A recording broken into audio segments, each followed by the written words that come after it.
නමෝ තස්ස භගවතු අරහතෝ සම්මා සම්බුද්දස්ස. නමෝ බුද්ධාය. ශ්‍රද්ධාවන්ත පින්වත්නි, අදත් අපි ඔබ සමග සම්බන්ධ වෙන්නේ සුදම් සභාව දහම් සාකච්ඡාමය වැඩසටහන සමගයි. වෙනදා වගේම පොල්ගහවෙල මහමෙවුනා භාවනා අසපුවේ සම්බුද්ධ රාජමාලිගා ද්වාර මණ්ඩපයේ ඉදිරිපිටයි මේ වැඩසටහන පැවැත්වෙන්නේ. අපි පින්වත්නි ගියවර සුදම් සභාව දහම් සාකච්ඡාමය වැඩසටහනේ දහම් සාකච්ඡාව සඳහා පාදක කරගත්තේ සීලය කියන උතුම් කාරණය ගැන. බුදුරජාණන් වහන්සේ ලෝකේ පහළ වෙලා දෙවි මිනිසුන්ගේ ජීවිත තුළ මේ උතුම් ගුණය ඇති කර ගැනීමෙන් ඒ ජීවිතවලට සැපේ සැනසෙල්ල ඇතිවන බව දේශනා කළා. ඉතින් මේ උතුම් ගුණය ගැනයි අපි ගියවරත් සාකච්ඡා කළේ. එහිදී අපි සීලය කියන්නේ කුමක්ද කියලා සරලව තේරුම් ගත්තා. ඒ වගේම ඔබට අප කියා දුන්නා සීලේ ආනිසංශ. ඒ වගේම සීල් රැකීමෙන් ලැබෙන සැපය. ඒ වගේම සීලයක් ජීවිතයක් තුළ දියුණු ඇති කරගත්තට පස්සේ එයාට තමන්ගේ සිත දියුණු කරගන්න ලැබෙන ආකාරය, විපිලිසර බව නැති වෙන විදිය, ඒ වගේම සුවසේ ඉන්න ආකාරයේ වැනි කරුණු පිළිබඳ අපි ගියවර දහම් සාකච්ඡාවේදී කතා කරන්නට යෙදුණා. අද අපි ඒ සීලය පිළිබඳව ඉතුරු කොටස පිළිබඳ සාකච්ඡා කරන්නටයි සූදානම් වෙන්නේ. ඉතින් මේ සඳහා පොල්ගහවෙල මහමෙවුනා භාවනා අසපුවේ වැඩ වාසය කරන පින්වත් ස්වාමීන් වහන්සේලා දෙනමක් අපි සමග සම්බන්ධ වෙනවා. ඉතින් ඊටමත් ගෞරවයෙන් ස්වාමීන් වහන්සේලා අපි මේ සුදම් සභාව දහම් කතිකාවත සාකච්ඡාමය වැඩසටහන සඳහා පිළිගනු ලබනවා. නමෝ බුද්ධාය. අද සීලය කියන උතුම් කාරණය ගැන සාකච්ඡා කරද්දී අපි ගිහි අය විසින් ආරක්ෂා කරගත යුතු සීලය ගැන තවදුරටත් කතා කරන්නටයි කල්පනා කළේ. ගිහි ජීවිතයේදී වාසය කරන කෙනෙක්ට කායික වාචික වශයෙන් සම්වර බව ඇති කරගන්නේ කොහොමද කියන එක ගැන. ඉතින් අපිට මේ සමාජයේ අපිට අහන්න ලැබෙනවා සමහරවිට නොඑක ආකාරයේ සීලය ගැන නොඑක් විදිහට අනුගමනය කරන සීලයන් පිළිබඳ. ඉතින් අපි මේ ස්වාමීන් වහන්සේගෙන් ගෞරවනීය ස්වාමීන් වහන්සේගෙන් අපි දැනගන්න කැමති සීලය කොයි ආකාරයෙන්ද මේ අපේ මේ මනුෂ්‍ය සමාජයේ තියෙන්නේ. දැන් සමහරවිට තියෙනවා පංච සීලය, ඊළඟ තියෙනවා උපෝසථාට්ඨාංග සීලය කියලා තියෙනවා. සාමාන්‍යයෙන් බුදුරජාණන් වහන්සේ දේශනා කළේ ගිහි කෙනෙක්ට පංච සීලයයි නිත්‍ය සීලය හැටියට උපෝසථාට්ඨාංග සීලය ආරක්ෂා කරනවා. ඊට අමතරව අපිට අහන්න ලැබිලා තියෙනවා තවත් සීලයන් තියෙනවා. ඉතින් අතීත බුද්ධ කාලෙත් ඒ වගේ සීලය අනුගමනය කරපුවා ඉඳලා තියෙනවා ගිහි ගෙදරම. ඉතින් පින්වත් ස්වාමීන් වහන්සේ මේ අපි කාටවත් දැනගන්න සීලය කොයි විදිහට තියෙන්නේ කියලා පොඩ්ඩක් පැහැදිලි කරලා කියා දුන්නොත්.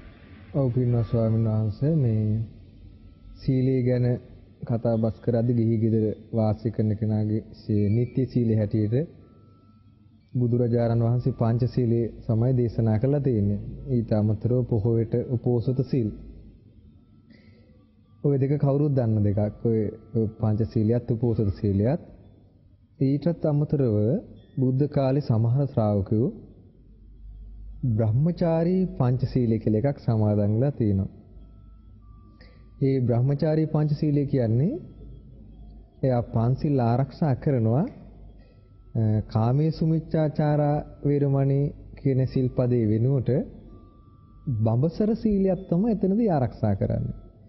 ඒ කියන්නේ ඒක අබ්‍රහ්මචර්යා වේරමණී සික්ඛාපදං කියලා තමයි සමාදන් වෙන්නේ.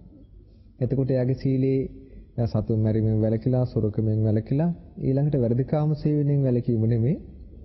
එතනදී තියෙන්නේ එයා බ්‍රහ්මචාරීව වාසය කරනවා. බඹසර ජීවිතයක් ගත කරනවා.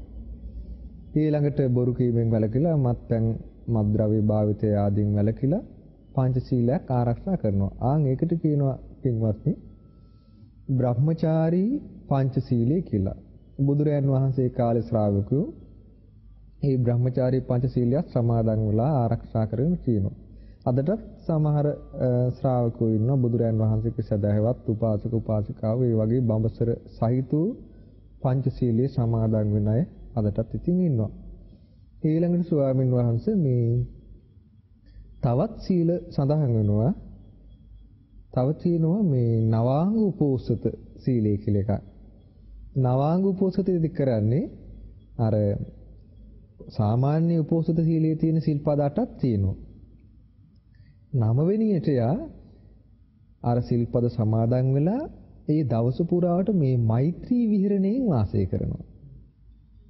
දස දිශාවට මෙත් පතුරවාගෙන වාසය කරනවා. එතකොට කරුණ 9ක් එනවා. ඒකට කියනවා නවාංග උපෝසතය කියලා. එතකොට එහෙම සීලයකුත් තියෙනවා. ඊළඟට තව තියෙනවා ආජීවට්ටමුක සීලය කියලා.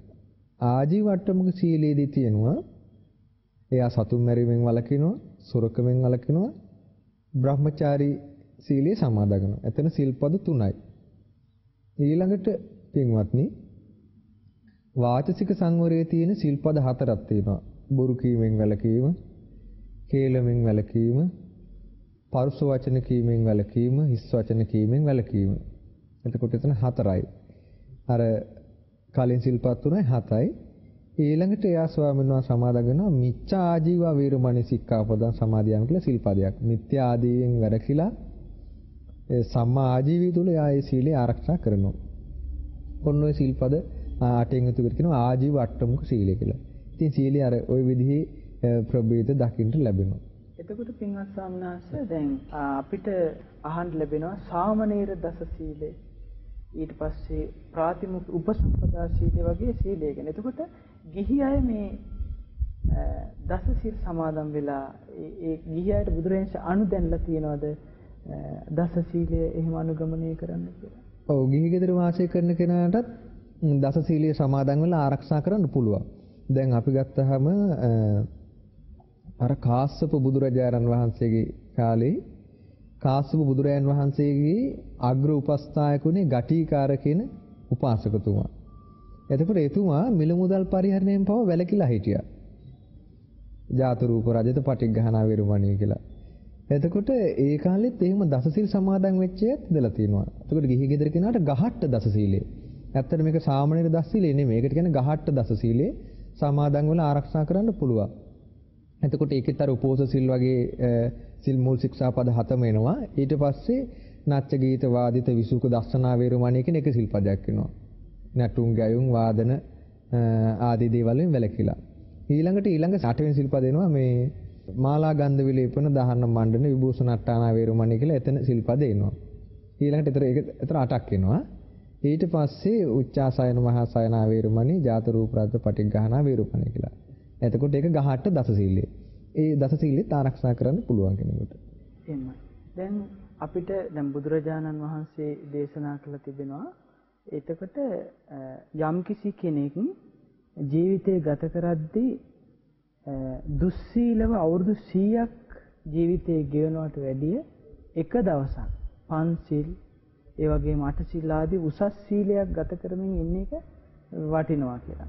ඉතින් සාමාන්‍යයෙන් අපි කෙනෙක්ට කිව්වොත් මේ සිල් රකින්න කියලා ඒ කෙනාට හිතෙන්න පුළුවන් ඇයි මේ සිල් රකින්න කියන්නේ කියලා. එතකොට එහෙම හිතෙන්න හේතුව එයා මේ සීලයේ තියෙන ආනිසංස පිළිබඳව ඒ වගේම සීලේ නැතිකම නිසා සම්වර බව කායික වාචික සම්වර බව නැතිකම නිසා එයාට විඳින්න සිදෙන ආදීනෝ පිළිබඳව නොදන්නාකම වෙන්න පුළුවන්. එතකොට අපි ටිකක් ස්වාමීන් වහන්සේ පැහැදිලි කරලා ගත්තොත් ආනිසංස දැන් සිල් රැකීමේ තියෙන ආනිසංස ගැන ගොඩාක් කෙනෙක් දැනගත්තොත් එයා කැමති වෙයි ඒක ආරක්ෂා කරගන්න. ඒ වගේම ඒ නිසා ඇතිවන බරපතල ආදීනව ගැන තේරුම් ගන්න. දුස්සීල භවයේ තියෙන ආදීනව එයා තේරුම් ගත්තොත් එයා සිල් රැකෙන්න පෙළඹෙවි. ඉතින් ඒ වගේම මේ සීලයේ තියෙන ආනිසංස වටිනාකම. ඒ වගේම දැන් අපිට මතකයි උපෝසත විශාඛා උපෝසතේ ඒ පිළිබඳ හොඳට පැහැදිලි කරලා තියෙනවා. පොඩ්ඩක් අපිට පැහැදිලි කරලා දුන්නොත් සාමනාසේ පිළිබඳව. ඔව් පින්නෝසානස ඒකෙදී සීල් රැකීමේ අනුසස් තේරුම් ගන්න කලින් ආදීනව ගැන කතා බස් කරන්න ඕන දුස්සීල භවයේ. එතකොට දැන් බුද්ධ දේශනාවේ සඳහන් වෙනවා දැන් ඔය අපාය සංවත්තනික ආදී සූත්‍ර දේශනාවල දැන් කෙනෙක් සීල් රකින්නේ නැහැ කියන්නේ යාතින් ප්‍රාණඝාතය කරනවා කියන එකනේ. ඊළඟට සොරකම කරනවා යාතින්. වැරදි කාම සේවනයේදීම සිද්ධ වෙනවා. බොරු කියනවා. මත්පැන් මද්ද්‍රව්‍ය පාවිච්චි කරනවා. මේ වගේනේ දුස්සීලභාවය තියෙන්නේ. එතකොට සීල් රකින්න නැත්නම් ওই දුස්සීලභාවය යා තුළ ප්‍රහාණය වෙලා නැහැ. එතකොට බුද්ධ දේශනාව තියෙනවා කෙනෙක් ඉන්නවා ප්‍රාණඝාතය යෙදෙනවා. ප්‍රාණඝාතයේ සේවනය කරනවා, භාවිතා කරනවා, භාවිතය කරනවා, බහුලී කතා බහුල වශයෙන් වඩනවා. එතකොට බුදුරජාණන් වහන්සේ දේශනා කළා එයා කය බිඳලා මරණින් මත්තේ නිරේ යනවා කියනවා. තිරිසන් ලෝකේ යනවා කියනවා. പ്രേත ලෝකේ යනවා කියනවා. අන්න ඒතර ප්‍රාණඝාතයේ යෙදීමේ ආදීනෝ. ඊළඟට බුදුරජාණන් වහන්සේ දේශනා කරනවා මේ ප්‍රාණඝාතය කරපු කෙනා, සතුන් මරපු කෙනා, දනුමුගුරු ආදී පාවිච්චි කළ සත්ත්ව හිංසාව කරන කෙනා නිරේ ගිහිල්ලා, තිරිසන් ලෝකෙ ගිහිල්ලා, එහෙම නැත්නම් പ്രേත ලෝකෙ ගිහිල්ලා, එයා ඒ ලෝකවල දුක් විඳලා මනුස්ස ලෝකෙට ආපුවන් පස්සේ ඔන්න ඊට පස්සේ යාට දීර්ඝායුෂ ලැබෙන්නේ නැහැ. අල්පායුෂ තමයි ලැබෙන්නේ. උඩාක්කල් මනුස්ස ජීවිතය තුළ ජීවත් වෙන්න බෑ. මොකක් හරින් විපතක් හරින් වෙලා එයාගේ ජීවිතේ අකාලේ මිය පරලෝ යනවා. බලවත් රෝග පීඩාවක් හෝ ඇති වෙනවා. එහෙම නැත්නම් අකාලේ මොකක් හරින් කරදරයක් වෙලා එයා මිය පරලෝ යනවා. ඒකට හේතුව තමයි අර සතුන් මැරීම නිසා එයාගේ ජීවිතේ අර අකුසල විපාක හැදිලා තියෙනවා. එතකොට නිරේ යනවා, තිරිසන් ලෝකේ, പ്രേත ලෝකේ දුක් විඳලා ඊට පස්සේ මනුස්ස ලෝකෙට ආවන් පස්සේ අල්පායස. දැන් අදට සමාජයේ ඉන්නවනේ මොනතර මිනිස්සු. ඒත් හොඳට ජීවත් වෙනවා. ජීවත් වෙලා තමයි තරුණ කාලේ මැරෙනවා. එක්කෝ මේ කුඩා කාලේ මරණයටපත් වෙනවා. අල්පායස. ඊළඟට සොරකම කරන කෙනත් එහෙමයි. සොරකම සේවනය කරොත්, භාවිතා කළොත්, බහුල වශයෙන් වැඩුවොත් නිර්යුපත කරා යනවා. තිරිසන් ලෝකේ, പ്രേත ලෝකෙ උපත කරා යනවා. ඊළඟට ඒ සොරකම කරපු කෙනා මනුස්ස ලෝකෙට ආපන් පස්සේ පින්වත්නි ඒකේ විපාක හැටියට එයාගේ භෝග සම්පත් විනාශ වෙනවා. භෝග සම්පත් විනාශ වෙනවා. හරියම්බ කරන දේ විනාශ වෙනවා. එතකොට ධනෙ එක්රැස් කරගන්න පුළුවන් කමක් නැහැ. එක්ක ගින්නෙන් විනාශ වෙනවා, ජලයෙන් විනාශ වෙනවා, සොර සතුරු ගන්නවා, මේ වගේ විනාශ වෙනවා. එතකොට අන්න ඒක ආදීනෝ. ඊළඟට වැරදි කාමසේවනයේ දෙන කෙනත් එහෙමයි කියනවා. නිරේ යනවා, තිරිසන් ලෝකේ යනවා, പ്രേත ලෝකේ යනවා. මනුස්ස ලෝකෙට ආපන් පස්සේ බොහෝ සතුරු එයාට ඉන්නවා කියනවා. බොහෝ සතුරු බිහි වෙනවා එයාට. සතුරුකම් කරන අය. සමහරට සතුරු කෙනා හැටියට හම්බෙන්නේ තමන්ගේම ස්වාමියා. තමන්ගේම බිරිඳ. ඒක සමහර කර්ම විපාකයක් හැටියට මෙයාට හම්බ වෙනවා.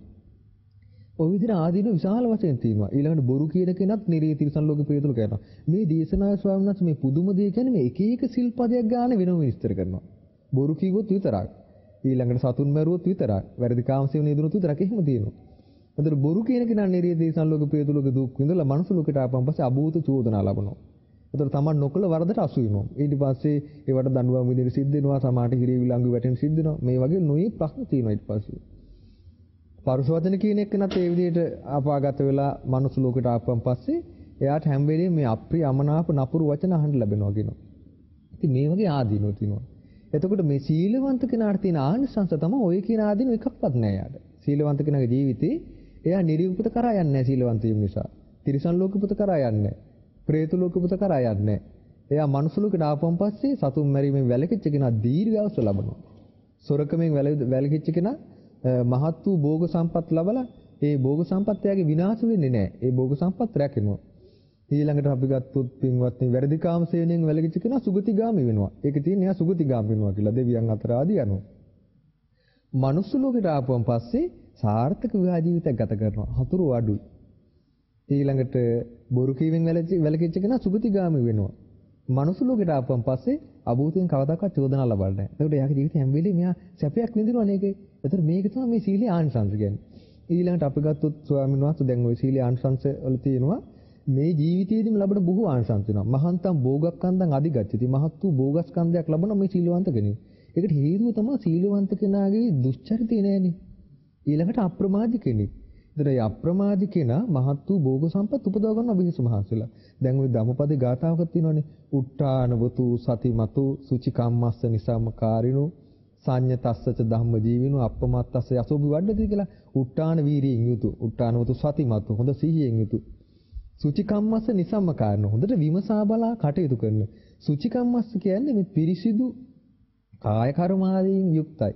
කාය කර්ම, වචී කර්මාදීන් යුක්තයි. සංඤතස්සච ධම්ම ජීවිනෝ, සංයමයෙන් යුතු. ධාර්මික දීපේත ගත කරන කෙනා අප්පමත්තස්ස යසෝබි වඩ්ඩති. අප්‍රමාද වී ගත කරන කෙනාගේ යසස් බහභෝග සම්පත් වැඩෙනවා. මේක ඔක්කොම සීලානුසත්. ඊළඟට ඒතර මහත් වූ භෝගස්කන්ධය ලැබෙනවා. ඊළඟට තියෙනවා කල්යාණ කීර්ති සද්දෝ අබ්බුග්ගච්ඡති. කල්යාණ කීර්තිරාවයක් යාගේ පැතිරෙනවා සමාජය පුරා. මෙයා සීලවන්ත කෙනෙක්, ගුණවත් කෙනෙක්, යහපත් කෙනෙක් කියලා. ඊළඟට විසරද උපසංකමති. පිරිසක් මැදට විසරදයට යන්න පුළුවන්. අසම්මූලෝ කාලං කරෝති. එයාම කලුරිය කරන්න යද්දී කියන්නේ මරණාසන්න වෙදී සිහි මුලා වෙන්නේ නැහැ. හොඳ සිහි කල්පනා යුතු වෙනවා. කායස්ස වේදා පරම්මරණ සුගතින් සග්ගන් ලෝකං උපපද්දති. කාය බෙදී මරණින් මත්තේ සුගත ලෝක උපදිනවා. ඉතින් මේ වගේ ගොඩාක් අංශات වෙනවා. කොටින්ම දැන් දිව්‍ය ලෝකේ යත්තන් පස්සේ දිව්‍ය ලෝකේ වල උපතක් කරා යන්නේ සම්පූර්ණ මේ සිල් රකින්නයි. දැන් ස්වාමීන් වහන්සේ ඉස්සර ආදීනව ගැන කතා කරේ. මම හිතන්නේ දැනගන්න කියන එක හොඳයි. අපාය සම්බතනික සූත්‍රය මම හිතන්නේ. ඔව් දැන් මේ විසාකා උපෝසතේ තියෙනවා අර ආනිසංස පිළිබඳ ඒ ටික පොඩ්ඩක් පැහැදිලි කරොත් අපිට. ඔව් මේක හරි වටිනවා. දැන් ඔය විසාකා උපෝසත සූත්‍රය තමයි උපෝසත සීලය ගැන බුදුරජාණන් වහන්සේ විස්තර විභාග වශයෙන් දේශනා කරලා තියෙන්නේ. විසාක උපෝසත සූත්‍රයේ දේශනා කරනවා විසාකයේ හැර ලස්සන සිදුවීම. එදා උපෝසත දවසක්. විසාකා දවල් කාලේ බුදුරයන් වහන්සේව බැහැ දකින්න ජේතවනාරාමයට විසාකා එනවා. ආවම බුදුරයන් වහන්සේ අහනවා විසාකා අද මොකද මේ දහවල් කාලේ හදිසි මේට ගොඩ උනේ කියන භාගතුන් වහන්සේ අද අපි උපෝසත දවස මම උපෝසත සීල් සමාදන් වෙලා ඉන්නේ කියලා කියනවා. ඒතර බුදුරයන් වහන්සේ කියනවා විසාකා මේ උපෝසත සීල් තියෙනවා සමහර අයගේ උපෝසත සීල් ඒවා මහත්ඵල මහානිසංස වෙන්නේ නැහැ. මහත් බැබලීමක් වෙන්නේ නැහැ. ඒකෙදි උන්වහන්සේ විස්තර කරන උපෝසත දෙකක්. එකක් විස්තර කරනවා ගෝපාලක උපෝසතේ. ඊළඟට තව එකක් විස්තර කරනවා නිගණ්ඨ උපෝසතේ කියලා. ගෝපාලක උපෝසතේ කියන්නේ පින්වත්නි ඒකේ තියෙන්නේ ඔන්න ඒකේ තියෙන ගෝපල්ලෙක් ගැන. දැන් හරක් බලන ගෝපල්ලෙක් ඉන්නවා.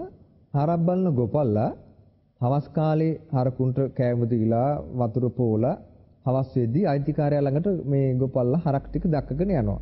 දක්කගෙන ගිහලා අයිතිකාරයාට බාර දීලා එයා ගෙදර යනවා. ගෙදර ගිහලා කල්පනා කරනවා දැන් අද මම මේ හරකුන්ට මේ තැන්වල තනකොළ බුදින්ට එක් කරගෙන ගියා. මේ හරකුන්ව දැක්කුවා. අසවල් තැන්වලින් මේ සත්තු වතුර බීව්වා. දැන් මම හෙට කොහාටද මේ සත්තු අරගෙන යන්නේ? හෙට කොහෙන්ද මේ සත්තුට මම තනකොළ දෙන්නේ? හෙට කොයි තැන්වලින්ද මම වතුර දෙන්නේ? මම අසවල් තැන්වලින් තනකොළ කවනවා. අසවල් තැන්වලින් වතුර බොන්න දෙනවා. මේ විදිහට හිතනවා. ඉතින් බුදුරජාණන් වහන්සේ දේශනා කරන මේ සමහර අය උපෝසීල් සමාදන් වෙලා කල්පනා කරනවා කියන දැන් උපෝත සීලේ තියෙන අර විකාල භෝජන වේරුමණී කියලා විකාල භෝජනෙන් වලකින එක. දැන් එයා එහෙම වැලකිලා කල්පනා කරනවා අද දවසේ මම මේ જાති ආහාර කෑම කෑවා. මේ ආහාර වර්ග ගත්තා. අනුභව කළා. මේ කෑම જાති කෑවා. එයා කල්පනා කරනවා හෙට මම මොනවද කන්නේ? හෙට මම අහවල් දේ කන්න ඕනේ. අහවල් දේ රස විඳින්න ඕනේ කියලා හිතනවා. ඒ හිතලා එයා ඒ ලෝභ සිතින් දවස ගෙවුනවා කියනවා. දැන් අද මට මේවා දැන් මොකද දැන් රාත්‍රියට ආහාරත් නැහැ නේද එතකොට? එයා කල්පනා කරනවා අද මම මේ જાති කෑම හෙට මේව කනවා. හෙට අසල් කනවා ලෝභ සයිසිතින් ඒකෙම ඒ ලෝභෙම යට වෙලා වාසය කරනවා කියනවා. බුදුරජාණන් වහන්සේ දේශනා කරන විසාකා ඒ විදිහට සමාදන් වෙන උපෝසත කරන ගෝපාලක උපෝසත කියලා. අර ගෝපල්ලා වගේ කියනවා. ඒ ගෝපල්ලා කල්පනා කරන්නේ මම හෙට කොහාට හරක් දක්වන්නේ කොතනින්ද වතුර බොන්න දෙන්නේ කියලා. ඒ වගේ කියන ඒ ගෝපාලක උපෝසත කියනවා. ඒක මහත්ඵල නැහැ කියනවා. මහානිසංස නැහැ කියනවා. ඊළඟට තව එකක් විස්තර වෙනවා නිගණ්ඨ උපෝසතේ. නිගණ්ඨ උපෝසතේ කියන්නේ දැන් නිගණ්ඨ කියලා ශ්‍රාවක පිරිසක් ඒකන්දලා තියෙනවා. නිගණ්ඨ නම් පිරිසක්. ඒ නිගණ්ඨ උපදෙස් දෙනවා තමගේ ශ්‍රාවකයන්ට. දැන් ඔතන හිටිය ප්‍රධාන එක්කන නිගණ්ඨනාත පුත්තුනේ. ශ්‍රාවකයන්ට උපදෙස් දෙනවා නිගණ්ඨවරුන් මෙහෙ එන්න ඔබලා නැගෙනහිර දිශාවේ යොදුන් 100ක් දක්වා සියලුම සත්වයන් කෙරෙහි දඩුමුගුරු අතහැරලා දයානුකම්පාවෙන් වාසය කරන්න. හැබැයි යොදුන් 100යි. ඊළඟට දකුණු දිශාවේ යොදුන් 100ක් පුරා 100ක් දක්වා දඬුමුගුරු අතහැරලා අවියාවද අතහැරලා සතුන් කිසි දයානුකම්පීව වාසය කරන්න කියලා. ඔය විදිහට දස දිශාවට සමාදන් කරන යොදුන් 100යි හැබැයි. එතනින් එහා සත්තු ගැන කතාවක් නෑ ඒකේ. ඒතර බුදුරයන්ව දේශනා කරනවා විසාකා එතකොට මේ නිගණ්ඨ උපෝසතී මේ සමහර සත්තු කෙරෙහි දයානුකම්පාව ඇති කර ගැනීම පිණිසත් මෛත්‍රී ඇති කර ගැනීම පිණිස සමාදන් කරනවා. හැබැයි එතනින් සමහර සතුන් කෙරෙහි නෑ කියනවා ඒ විදිහට. ඇයි යොදුන් 100න් එහා නෑනේ. ඊළඟට නිගණ්ඨ කියනවා දැන් එන්නේ නිගණ්ඨ ඔබලා සියලුම වස්ත්‍ර අයින් කරන්න. සියලු වස්ත්‍ර අයින් කළා නිර්වස්ත්‍ර වෙන්න. ඊළඟට ඔබ එතකොට කියන්නේ එහෙම කළා මම දැන් සියලු දෙයින් නිදහස් වෙලා ඉන්න කෙනෙක්. මම කිසි කෙනෙකුට බාධාවක් කරන්නේ නැහැ. තව කාගෙන්වත් මට බාධාවකුත් නැහැ. මම පීඩා රහිත ජීවිතයක් ගත කරනවා. කිසි බාධාවක් නැහැ. මගේ ජීවිත හරි නිදහස් කියලා. එහෙම කියන්නේ කියනවා. හැබැයි ඒගොල්ලොම ඒ දවස් කිවිල ඉවුන්නම් පස්සේ අර වස්ත්‍රات අඳිනවා කියනවා. ඊළඟට දරු මුණුබුරුවන් එක්ක වාසය කළා, සේවක කාරක ආදීන් එක්ක වාසය කළා අර පරණ ජීවිතේට වැටෙනවා කියනවා. එතකොට කියනවා මේ උපෝසතේ කියනවා මේ නිගණ්ඨ උපෝසතේ කියන්නේ කියනවා. ඉතින් ඒක මහත්ඵල නෑ කියනවා. මහානිසංස නෑ කියනවා. මහත් බැබලීම් නෑ කියනවා. කියනවා විසාකා මේ ආරි ශ්‍රාවකයාගේ උපෝසතේ ওই විදිහ නෙමෙයි කියනවා. ආරි ශ්‍රාවකයා කල්පනා කරනවා කියනවා යාව ජීවං අරහන්තු පානාතිපාතං පහය පානාතිපාතා පටිවිරතෝ හෝති. බුදුරයන් වහන්සේගේ රහතන් වහන්සේලා ශ්‍රාවකෝ දිවි හිමින් සතුන් මැරීමෙන් වැළකීලා සතුන් මැරීම අතහැරලා වාසය කරනවා. නිහිත දඬු මුගුරු අතහැරලා නිහිත සත්ව අවියාද අතහැරලා ඊළඟට ලජ්ජී දයාපන්නෝ සතුන් මැරීමේ ලැජ්ජාවෙන් යුතු සීළු සතුන් කෙරෙහි දයානුකම්පාවෙන් යුතු වාසය කරනවා කියනවා. අන්න ඒක තමයි එතකොට ඊළඟට ආර්ය ශ්‍රාවකයා කල්පනා කරනවා එහෙමනම් මමත් ඒ රහතන් වහන්සේලා අනුගමනය කරමි. අද දවසේ සතුන් මැරීමෙන් වැළකීලා දඬු මුගුරු අතහැරලා සීළු සතුන් කෙරෙහි ඒකේ තියෙන සබ්බපාන භූතේසු හිතානුකම්පී විහෙරති. සීළු සතුන් කෙරෙහි හිතානුකම්පීව වාසය කරනවා. ඊළඟට එයා කල්පනා කරනවා මේ රහතන් වහන්සේලා දිවි හිමි ජීවිතී තීර තාක් සොරකමින් වැළකීලා සොරකම අතහැරලා ඒකේ තියෙනවා දින්නාදායි දුන්දී විතරක් පිළි අරගෙන දින්න පාටිකංකේ දෙන දෙයක් විතරක් පිළිගනු කැමැත්තෙන් අතේනේන සුචි භූතේ නත්තනා විහෙරති සොර රහිත සිතින් පිරිසුදු ජීවිතයක් පරිහරණය කරනවා රහතන් වහන්සේලා දිවි හිමියේ. එhmenan මමත් අද දවස් පුරාවට මම රහතන් වහන්සේලාව අනුගමනය කරමින් සොරකමින් වැළකීලා සොරකම අතහැරලා දුන් දෙයක් විතරක් ගනිමින් දුන් දෙය විතරක් ගැනීමේ කැමැත්තෙන් යුතු පිරිසුදු ජීවිතයක් ආරක්ෂා කරනවා කියලා එයා කල්පනා කළා සිල් සමාදන් වෙනවා. එතකොට මේ විදිහට ආ රහතන් වහන්සේලාවත් අනුගමනය කළා වෙනවා කියනවා උපෝත සීලය සමාදන් වෙනවා කියනවා. ඉතින් ওই විදිහට සිල්පද 8 ගැනම තියෙනවා. රහතන් වහන්සේලා දෙවිමින් බ්‍රහ්මචාරී වාසය කළා. ඒ නිසා ඒ රහතන් වහන්සේලා අනුගමනය කරමින් මම අද දවසේ මේ තහවලත් මේ රාත්‍රියත්. එතකොට සනත මේකෙන් අදහස් කරන්නේ මේ වරුවක් නෙවෙයි. සම්පූර්ණ දවස. අද දවස පුරාට මම බ්‍රහ්මචාරී සීලෙන් යුතුව ආරක්ෂා කරනවා කියලා. ඉතින් ඔය විදිහට සමාදන් වෙලා ආරක්ෂා කරන උපෝසත සීලේ මහත්ඵලයි මහානිසංසයි මහත් බැබලීම් ඇති දෙයක් කියනවා.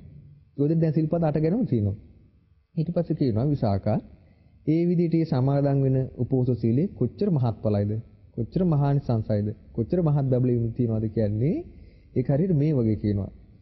ඔන්න මේ ඉන්දියාවේ තියෙනවනේ ස්වාමීන් වහන්සේ අර 12 මහා ජනපද අංග මගධ කාසි කෝසල වජිමලොම තියෙන 12 මහා ජනපද. එතකොට මේ 12 මහා ජනපදවල බොහෝ රන්රුවන් තියෙනවා කියනවා. මුතුමැණික් තියෙනවා කියනවා. යසීසුරු තියෙනවා කියනවා. මේ යසීසුරු වලින් අධිපති වෙලා මේ 12 මහා ජනපදවලටම යම්කිසි රජ කෙනෙක් රාජ්‍ය කරනවා කියනවා. එතකොට යාර ජනපද 16ෙම තියෙන සියලුම සැප සම්පත්, භවභෝග, මුතුමැණික් ආදී මේ සියලු ධන දාන්නේ ඒ රජතුමා සතුයි. එතකොට යා මහත් වූ භෝගස්කන්ධයක් භුක්ති විඳිනවා. මහත් වූ භෝගස්කන්ධක ස්වාමීෙක් හැටියට ඒ රජතුමා ඉන්නවා. එතකොට එයා ඒ 12 මහා ජනපදවල රජකම ලැබලා යම් සැපයක් ලබනවා නම් ඒ සැපේ එක දවසක් උපෝසත සිල් සමාදන් වෙලා ලබන පුණ්‍ය විපාකෙන් 16න් පංගුවක් තරම්වත් වටින්නේ නැහැ කියනවා. එච්චර මහත්ඵලයි කියනවා මහාන් සංසය කියනවා අර ආර්ය ශ්‍රාවකයාගේ උපෝසත සීලය. ඒ මොකද කියනවා විසාකා මේ දිව්‍ය ලෝකේ දිව්‍ය සැපයත් එක්ක බලද්දී මනුස්ස ලෝකේ රජ සැප කියන්නේ මේ බොහොම පුංචි එකක් කියනවා. සුළු එකක් කියනවා. ඉතින් ඒකෙදී අර දිව්‍ය ලෝක ගැන ගොඩාක් විස්තරයක් තියෙනවා. ඒකේ දේශනා කරන බුදුරජාණන් විසාකා චාතුම් මහරජා කියලා දිව්‍ය ලෝකයක් තියෙනවා. මිනිස්සුන්ගේ ආයුෂ වලින් අවුරුදු 50ක් එක දවසයි. ඒ වගේ දවස් 30ක් තමයි මාසෙ. ඒ වගේ මාස 12ක් ඒ දිව්‍ය අවුරුදු වලින් එක දිව්‍ය අවුරුද්දක්. ඒ වගේ දිව්‍ය අවුරුදු 500ක් චාතුම් මහරජාගේ දිව්‍ය ලෝකේ දිව්‍ය ආයුෂ තියෙනවා. ඊළඟට බුදුරජාණන් දේශනා කරනවා විසාකා මේ උපෝසතාත්තාංග සීලයේ සමාදන් වෙලා ආරක්ෂා කරන සෘතවත් ආර්ය ශ්‍රාවකයා කය මුදලා මරණින් මත්තේ දෙවියන් අතර ඔය චාතුම් මහරජාගේ දෙවියන් අතර උපදිනවා කියන එක සිද්ධ වෙනවා කියනවා. ඒ නිසායි කියනවා රාජසැපය කියන්නේ බොහොම පුංචි එකක් කියන්නේ කියලා. ඊළඟට දේශනා කරන බුදුරජාණන් වහන්සේ විසාකා මිනිස්සුන්ගේ ආයුෂ වලින් අවුරුදු 100ක් ගත්තාම ඒක තවතිසා දිවි ලෝක එක දවසක් කියනවා. ඒ වගේ දවස් 30ක් ඒ මාසයයි. ඊළඟට ඒ තවතිසා දිවි ලෝකයේ ඒ වගේ මාස වලින් 12ක් අවුරුද්දයි. ඒ විදිහේ දිව්‍ය අවුරුදු වලින් දිව්‍ය අවුරුදු 1000ක් ආයුෂ තියෙනවා කියනවා. මොහොම ලස්සනට විස්තර කරනවා. මොහොම විස්තර කළා දේශනා කරන පරිණිම්මිත වසවර්තිය ගැන මිනිස්සුන්ගේ අවුරුදු වලින් අවුරුදු 1600ක් යද්දී එක දවසයි. ඒ වගේ දවස් 30ක් මාසෙ ඒ වගේ මාස 12ක් අවුරුද්දයි දිව්‍ය අවුරුදු 16000ක් ආයුෂ තියෙනවා. උපෝසත සිල් ආරක්ෂා කරන කෙනා ඒ පරිණිමිත වසවර්ති දිව්‍ය ලෝකෙ පුදුනවා කියන එක සිද්ධ වෙනවා. ඉතින් මේ වගේ මහත්ඵල මහානිසංස විපාක තියෙන උපෝසථ සීලය. එතකොට පින්වත් ස්වාමීන් වහන්සේ අපිට තේරෙනවා මේකෙන් මෙලවත් පරලොවත් යම් කිසි කෙනෙක්ගේ ජීවිතයට බලයක් ඇති වෙනවා නම් මේ උතුම් සීලය කියන එක අනුගමනය කරද්දී යාට විශාල බලයක් හැදෙනවා ජීවිතේ. මොකද එයා ප්‍රාර්ථනා කරන්න ඕනේ මම මේ රකින්න ගුණයෙන් මං දිව්‍ය ලෝකයේ දෙවියන් අතර උපදීවා කියලා. ඒකට අපිට මුණ ගැහෙනවා මාතුගාම සාහිත්‍යයේ දේශනාවක් කරනවාස මේ ඒ කාන්තාවට තියෙන බල පහක්. එතකොට හැබැයි අනිත් බලවලට වැඩිය උතුම් බලය මේකයි කියලා. ඒ පිළිබඳව අපිට පොඩි විස්තරයක්. ඔය මාතුගාම සංයුත්තේ තියෙන සම්පූර්ණ මේ කාන්තාවගේ ජීවිතයට බලපාන කරුණු වගේක් තමයි ඔබ තියෙන සංයුත දෙක හතරේ. මාතුගාම සංයුත්තේදී ස්වාමීන් වහන්සේ විස්තර වෙනවා මේ කාන්තාවකට මේ තියෙන බල පහක් ගැන. දැන් ඔය ගිහි ගෙදර වාසය කරන අයට හරි වටිනවා ඒව ඉගෙනගෙන ඉන්න එක. කාන්තාවට තියෙන එක බලයක් වෙනවා රූප බලය. ඒ කියන්නේ ලස්සන රූප කායක් තියෙනවා. බොහෝ දෙනාගේ ප්‍රියමනාප භාවයට හේතු වෙන දුටුවන් පහදින වර්ණ සෞන්දර්යයෙන් යුතු මේ රූප ස්වභාවය තියෙනවා. මේකට කියනවා රූප බලය කියලා. ඊළඟට කාන්තාවකට තියෙන්න පුළුවන් කියනවා ධන බලය. ධන බලය තියෙනවා. එතකොට ඒකත් කාන්තාවකට බලයක්. ඉතින් අදටත් තියෙනවනේ දැන් බොහෝ සල්ලි මුදල් තියෙන කාන්තාවෝ මේ සමාජයේ යම්කිසි බලයක් බලවත්ව වාසය කරනවා. එතකොට රූප බලය, ධන බලය. ඊළඟට තියෙනවා කාන්තාවකට පුත්‍ර බලය. ඒ කියන්නේ කාන්තාවකට හොඳ ගුණවන්ත දැන උගත් යහපත් දරු පරපුරක් ඉන්නවා නම් ඒකට කියනවා පුත්‍ර බලය කියලා. දැන් තමාර කාන්තාවන් සමාජයේ මහේසාක්‍ය වැජෙන්නේ පුත්‍ර බලය නිසා. සමහර භෝග සම්පත් බලය නිසා, ධන බලය නිසා, සමහර රූප බලය නිසා. අදටත් ඒක තියෙනවනේ. ඊළඟට කාන්තාවකට තියෙන බලය ඥාති බලය. නෑ දැන් පිරිසක් ඉන්නවා හොඳ. ඊළඟ බලය තමයි කියනවා සීල බලය. එතෙන්දී බුදුරජාණන් දේශනා කරනවා මහණෙනි රූප බලය කොච්චර තිබුණත් කාන්තාව රූප බලය නිසා කය බඳලා මරණින් මත්තේ සුගතිගාමී වෙන්නේ නැහැ කියනවා. රූප බලයට පුළුවන් කමක් නැහැ කියනවා කාන්තාව සුගති උපතක් කරා ගෙනියන්න. ඊළඟට මේ ගිහි ගෙදර වාසය කරන කාන්තාවට කොච්චර භෝග සම්පත් තිබ්බත් ඒ භෝග සම්පත් වලින් එයාට කය බඳී මරණින් මත්තේ සුගතිගාමී වෙන්නේ නැහැ කියන භෝග සම්පත් තිබ්බ පමණින්. ඊළඟට කෙනෙකුට කොච්චර පුත්‍ර බලය තිබ්බත් ඒ පුත්‍ර බලය නිසා එයා කය බඳලා මරණින් මත්තේ සුගතිගාමී වෙන්නේ නැහැ කියනවා. ඥාති බලය නිසා සුගතිගාමී වෙන්නේ නැහැ කියනවා. එකම එක බලයක් නිසා කියනවා දුකිතින් අත් මිදලා සුගතිගාමී වෙන්නේ. ඒ කියන්නේ සීල බලය කියනවා. ඉතින් ඒ සීලය අර කිව්ව පංච සීලය වෙන්න පුළුවන්, උපෝසත සීලය වෙන්න පුළුවන්, නවාංග සීලය වෙන්න පුළුවන්, දස සීලය වෙන්න පුළුවන්. එහෙම සීලයක් වෙන්න පුළුවන්. ඉතින් මේ සීලය පිළිබඳ උපෝසත සීලය ආරක්ෂා කිරීමත්, ඒ වගේම පංච සීලය, උපෝසත සීලය, ආජීවශ්‍රමික සීල, ඒ වගේම භ්‍රමචාරී මුල් කරගෙන රකින්න පංච සීලය ආදී සීලේ නානිසංශ ඒ වගේම මේ සීල රැකීමෙන් ලැබෙන ලාභය පිළිබඳව තමයි අපි සාකච්ඡා කළේ. ඊට අමතරව දැන් අපි තව වචනයක් අහලා තියෙනවා බුද්ධ දේශනාවල මේ අදි සීලය. නැත්තම් ශික්ෂාපද නැත්තම් සාමණේර සීලයට අමතරව දස සීලයට අමතරව උසස් සීලයක් පිළිබඳව. අපිට එතකොට ඒ කාලේ අතීතයේ ගිහි ශ්‍රාවකයෝ භාග්‍යතුන් වහන්සේ යම් ශික්ෂාපදයක් පනවනවද ඒකේ ගිහියයි දැනගෙන උවසෝෂයන් දැනගෙන ඉඳලා තියෙනවා. ඉතින් අද බොහෝ වෙලාවට අර ධර්මයේ විනය පරිශීලනයක් බෞද්ධ සමාජය අපිට දකින්න නැති නිසා ගිහි අය තුල ඉතින් මේ ශික්ෂාපද පිළිබඳව ඒ අයට තියෙන වැටහීම අඩුයි. නමුත් අපි යම් පමණකට මේ උපසම්පදා සීල නැත්තම් මේ අදි සීලයක් තුල ස්වාමීන් වහන්සේලා ආරක්ෂා කරන්නේ කුමන සීලයක්ද මොන වදේ සීලයට අයිති වෙන්නේ කියලා සරලව අපි කෙටියෙන් තේරුම් ගත්තොත් සනස් මොකක්ද? එහෙමයි පිළිසෙන් බුද්ධ ශාසනයක අපිට තියෙන ලාභය තමයි සීලේ උපරිමයට දියුණු කරන්න පුළුවන්. දැන් බුදුරජාණන් වහන්සේ පනවව වදාළ පැවිද්ද දිව්‍ය ලෝකේ නෑ. බ්‍රහ්ම ලෝකේ බ්‍රහ්මයන්ට ඒ අවස්ථාව නෑ. එතකොට මනුෂ්‍ය ලෝකේ පහ මේ ඉපදෙන මනුෂ්‍යයන්ට තමයි සීලේ උපරිමයෙන් දියුණු කරන්න පුළුවන්. එතකොට බ්‍රහ්ම රාජවරු ඒ සීලය මුල් කරගෙන සංඝයා වඳිනවා. ඒ සීලය මුල් කරගෙන දෙවිවරු සංඝයා වඳිනවා. ඒ සීලය මුල් කරගෙන මිනිස් ලෝකෙ මිනිස්සු සංඝයා වන්දනා කරනවා. එතකොට සංඝයා තමයි අදි සීලයක් දරන්නේ. එතකොට දැන් සාමාන්‍ය ගිහි ජීවිතය ගත කරන කෙනෙක් තථාගතයන් වහන්සේ ලෝක පහළ වෙලා ධර්මයේ දේශනා කරද්දී කල්පනා කරනවා මේ ගිහි ගෙදර කෙලෙස් සහිතයි රජස්පතයක්. ඒක නිසා මේ පැවිද්ද ආකාශය වගේ. ඉතින් මේ මම ගිහි ගෙන් නික්මලා අනගාരിക මේ ශාසනය පැවිදි වෙනවා නම් හොඳයි කියලා. ආන්නේ කෙනා මුලින්ම භාගතුන් වහන්සේ ළඟට ගිහිලා කියනවා ලබෙය්‍යාහං බන්ති පබ්බජ්ජං ලබෙය්‍යං උපසම්පදා. ස්වාමිනේ මට මාව පැවිදි කරනවා නම් හොඳයි, මාව උපසම්පදා කරනවා නම් හොඳයි කියලා. ඒතකොට භාගතුන් වහන්සේ ඒ කාලේ මේ පින්වත් භික්ෂුව මෙහෙ එන්න කියලා කියනකොට ඒ භික්ෂුවට මේ භික්ෂුභාවයෙන් යුක්තව පැවිදි උපසම්පදාව මේ ලැබෙනවා. එතකොට ඒක බුදුරජාණන් වහන්සේ ඉර්ධියෙන් ඒක උන්වහන්සේගේ බුද්ධානුභාවයෙන් ශ්‍රාවකයාට ලැබෙන ලාභයක්. එතකොට සමහර ශ්‍රාවකයන්ට මේ බුදුරජාණන් වහන්සේ මේ උපසම්පදාව කියන එක මේ දූතේය කියන්නේ පණිවිඩයක් මගින් උපසම්පදාව ලබා දෙනවා. එක භික්ෂුණියකට මේ බුදුරජාණන් වහන්සේ දූතයෙක් මගින් උපසම්පදාව ලබා දෙනවා. දැන් අද කාලේ අදිශීලයේ හික්මුණ එක ස්වාමීන් වහන්සේ මේ ඥාති තතුත්ත කර්මකින් තමයි සිද්ධ වෙන්නේ. ඒ කියන්නේ සංඝයා රැස් වෙලා මේ උපසම්පදාවකදී අදිශීලයේ භික්ෂුව පිහිටවනවා. එතකොට අදිශීලයේ කියලා කියන්නේ බුදුරජාණන් වහන්සේ අපිට පනවා වදාළ මේ 227කින් සමන්විත සීල්පද වලට. එතකොට මේ භික්ෂුව දිව්‍යයිතිතා ඒ උපසම්පදා සීලේ හික්මනවා. ඉතින් බුදුරජාණන් වහන්සේ සීලේ මේ මුලින්ම දේශනා කරන සතර පරාජිකා කියලා කොටසක්. එතකොට මේ සතර පරාජිකාවකට මේ භික්ෂුවපත් වුණා. ඒ භික්ෂුව භික්ෂුභාවයෙන් පෙරදුනා කියලා කියනවා. දේශනාවක විස්තර කරනවා මේ ශරීරයෙන් හිස වෙන් වුණා වගේ කියලා. ආයි ඒක සම්බන්ධ කරන්න බෑ. ඒ ජීවිතෙනි නැති වෙනවා. ඒ වගේම ගහකින් කොළය සිඳුනා වගේ ආයි ඒ කොළේ අපිට ගහට සම්බන්ධ කරන්න බෑ. එතකොට ආන්නේ වගේ කියනවා පිරිසිදු සංඝයා සමග ඒ භික්ෂුවේ ආපත්‍යයටපත් වුණොත් ආයෙ එකතු වෙන්නේ නැහැ. එතකොට බුදුරජාණන් වහන්සේ දේශනා කරන මේ වගේ ආපත්‍ය හතරක් තියෙනවා. එතකොට භික්ෂුව විශේෂයෙන් මේ සිල්පද සම්බන්ධයෙන් අවධානයෙන් මේ සිල්පද රැකිය යුතුයි කියලා භාගතුන් වහන්සේ දේශනා කරනවා. ඊට පස්සේ තියෙනවා සිල්පද කොටසක් සංඝාදිශේෂ කියලා.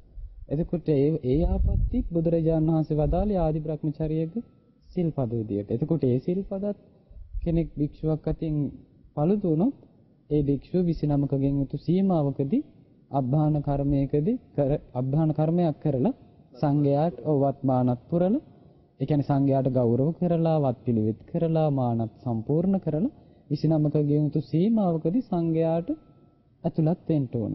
එතකොට බුදුරජාණන් වහන්සේ මේ සිල්පද සම්බන්ධයෙන් බොහෝම අවධානය යුක්ත වේ සිල්පද රැක ගන්න කියලා වදාලා.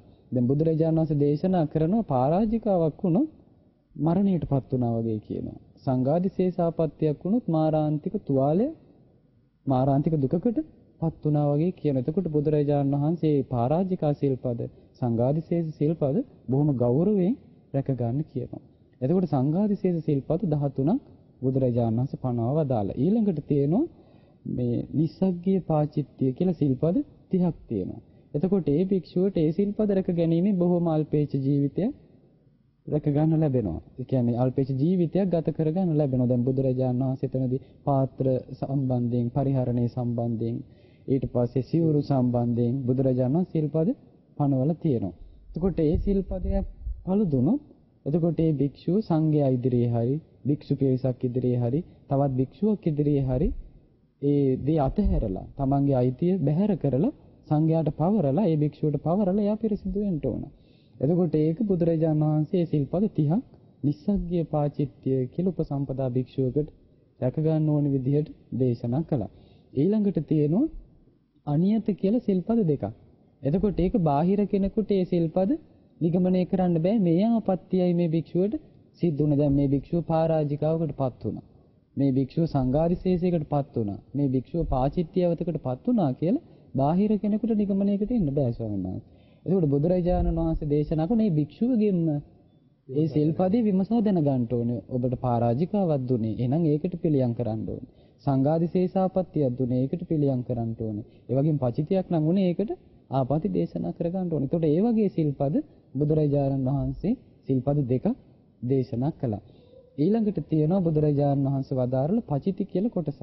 එතකොට මේ පාචිත්‍ය සිල්පද බුදුරජාණන් වහන්සේ 92ක් පනවව වදාලා. එතකොට පාචිත්‍ය කියලා කියන්නේ කුසල් සිත පහත හැරෙන නිසා පචිති කියලා කියනවා. එතකොට මේ සිල්පදයක් පළුදුනොත් බුදුරජාණන් වහන්සේ දේශනා කරනවා තවත් භික්ෂුවක් ඉදිරියේ අවැත් දේශනා කරලා පිරිසිදු වෙන්න කියනවා. ඒ කියන්නේ මේ සිල්පදේ සිද්ධ වෙලා නැති තවත් පිරිසිදු භික්ෂුවක් ඉදිරියේ ඒ සිල්පද ආපති දේශනා කරලා සංවර වෙන්න කියනවා. දැන් අපි අහලා තියෙනවා අම්බලට්ටික රාහුලවාද සූත්‍රයේ බුදුරජාණන් වහන්සේ වදාලා කයින් ආපත්‍යක් වුණොත් කයින් මේ තමන්ගේ සීලයට හානියක් වුණොත් මේ තවත් කෙනෙක් ඉදිරියේ ඒක මතු කරන්න කියනවා. විවෘත කරන්න කියනවා. විවෘත කරලා ඒක ආයිත් සංවරයට පැමිණෙන්න කියනවා. අන්න ඒ කටයුතු තමයි මේ පාචිත්‍ය වැත්වලදී බුදුරජාණන් වහන්සේ පනවල තියෙන. ඉතින් ඒකත් භික්ෂුවට කුසල් දියුණු කරගන්න යහපත පිණිස පවතිනවා. ඊට පස්සේ තියෙනවා බුදුරජාණන් වහන්සේ තවත් සිල්පද 4ක් පනවන පාටිදේශනීය කියලා. ඒකත් උපසම්පදා සීලෙටම අයිතියි. ඊට පස්සේ තියෙනවා සේකියා කියලා. ඒකට සාමාන්‍ය මේ ගමක හැසිරෙනකොට පිරිස අතරේ හැසිරෙනකොට භික්ෂුවක් ඇවතුම් පැවතුම් කොහොමද පවත්ව ගන්න ඕනේ කියලා බුදුරජාණන් වහන්සේ පනවා වදාළ සිල්පද ධර්ම දේශනා කළ යුත්තේ කොහොමද? ඊට පස්සේ දානි පිළිගන්න ඕනේ කොහොමද? දානි වළඳන්න ඕනේ කොහොමද? ඒ ආදී වශයෙන් බුදුරජාණන් වහන්සේ 75කින් යුතු සිල්පද කොටස පනවා වදාළ ඒකට භාග්‍යවතුන් වහන්සේ මේ තබපු නම තමයි සේකියා කියලා. ඊළඟට තියෙනවා බුදුරජාණන් වහන්සේ පනවල සත් අධිකරණ සමතේ කියන්නේ මේ අර්බුදයක් ඇති වුණාම මේක සංසිඳව ගන්න අනුගමනය කළ යුතු ක්‍රම 7ක්. එතකොට උපසම්පදා භික්ෂුවක් විසින් ආන්නේ කාරණා 7ක් තමන්ගේ සීලයේ විදිහට රැක ගන්න ඕනේ. එතකොට අර්බුදයක් වුණොත් ඒ කාරණා වලින් තමයි මේ අර්බුදي සංසිඳව ගන්න. ඉතින් ওই විදිහට බුදුරජාණන් වහන්සේ උපසම්පදා සීලේ පනවා වදාළා. ඉතින් එතන සිල්පද ඔක්කොම ස්වාමීන් වහන්සේ 227ක් ඇතුළත් වෙනවා. ඊට පස්සේ සාමාන්‍ය ලෝක විවහාරයේ තියෙන කෝටියක් සංවර සීලය කියලා.